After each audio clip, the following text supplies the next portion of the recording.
এদিকে আমাদের যে বাংলাদেশে দীপু দাস নামক একজন হিন্দু ভদ্রলোককে জীবন্ত পুড়িয়ে মারা হয়েছে, অথবা জীবন্ত তাকে মেরে এরপরে পুড়িয়ে ফেলা হয়েছে খুবই নির্মমভাবে। মধ্যযুগে এরকম হতো কিনা বলা যায় না, তবে গল্প সাহিত্যে এই ধরনের নিষ্ঠুরতার কথা বলা হয় যে এই সাসপেক্টেড বা ভুয়া একটা অভিযোগ তুলে এই হিন্দু ভদ্রলোককে যেভাবে মারা হয়েছে, যেভাবে তাকে চাকরিচ্যুত করা হয়েছে, যেভাবে তাকে র্যাবের হাতে তুলে দেওয়া হয়েছে, যেভাবে র্যাব থেকে পুলিশের হাতে চলে গেছে, পুলিশ আবার মবকারীদের হাতে তাকে তুলে দিয়েছে, যেভাবে তাকে পিটিয়ে পিটিয়ে মারা হয়েছে এবং যেভাবে মরার পর তাকে গাছের মগডালে টানিয়ে, অনেক উঁচু টানিয়ে আগুন ধরিয়ে দেওয়া হয়েছে। আর শত শত মানুষ সে দৃশ্য, আগুনের সে দৃশ্য তারা ভিডিওতে ধারণ করেছে। এই নির্মমতা আমরা যখন দেখলাম, প্রথমত বেশ কয়েকদিন আমরা বিশ্বাস করতে পারিনি। মনে হয়েছে যে সরকারকে বিপদে ফেলানোর জন্য এটা একটা এআই প্রযুক্তি নির্ভর কোনো ভিডিও ফুটেজ।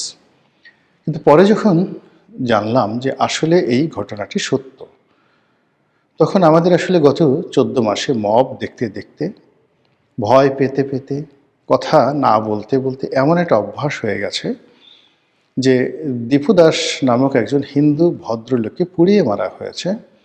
এটি আমাদের মন এবং মননে ঠিক হাদি মারা যাওয়ার পরে যেরকম একটা উত্তেজনা দেখা দিয়েছে, আবার হাদির মৃতদেহ যখন বাংলাদেশে এলো তখন আমরা যেভাবে আবেগে একেবারে ভেসে গিয়ে তার জানাজাতে সর্বকালের বৃহৎ সমাবেশ ঘটিয়েছি।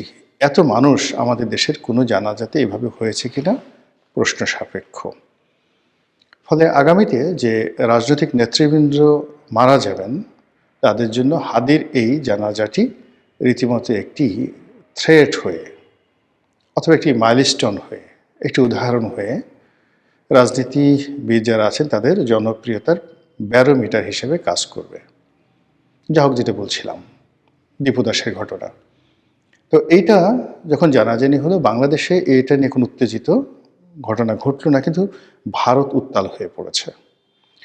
ভারতের আসামে, ত্রিপুরাতে, কলকাতাতে, এমনকি দিল্লিতে উগ্রবাদী হিন্দু যারা রয়েছেন তারা এখন বাংলাদেশে সার্জিক্যাল স্ট্রাইক চালানো, আক্রমণ করা, যুদ্ধ ঘোষণা করা থেকে শুরু করে যত রকম উত্তেজক কথাবার্তা রয়েছে তারা সেটা শুধু বলছেন না, একেবারে রাজপথে নেমে জঙ্গি তৎপরতা দেখাচ্ছেন।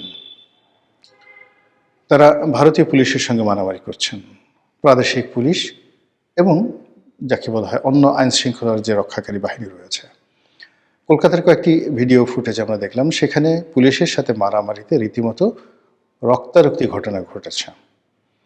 তারা বাংলাদেশের যে দূতাবাসগুলো রয়েছে, কনসুলেট অফিস রয়েছে, সেখানে বিক্ষোভ দেখাচ্ছে।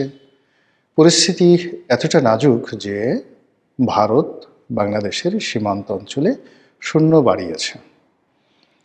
মণিপুরে রীতিমতো যুদ্ধাবস্থা বিরাজ করছে মণিপুর রাজ্যে, এবং একেবারে জরুরি অবস্থা জারির পূর্ব মুহূর্ত, এরকম একটা অবস্থা এই যে দীপু দাসকে নিয়ে যে ঘটনা ঘটেছে তার প্রেক্ষিতে উত্তাল ভারত।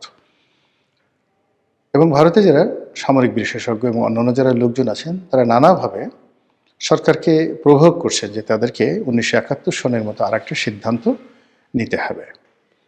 তো এর ফলে কি হলো যে এই যে বাংলাদেশে যেটা নিয়ে আমরা উত্তেজনা বোধ করছি না, সেটি আলটিমেটলি ভারত উত্তেজনা তৈরি করেছে।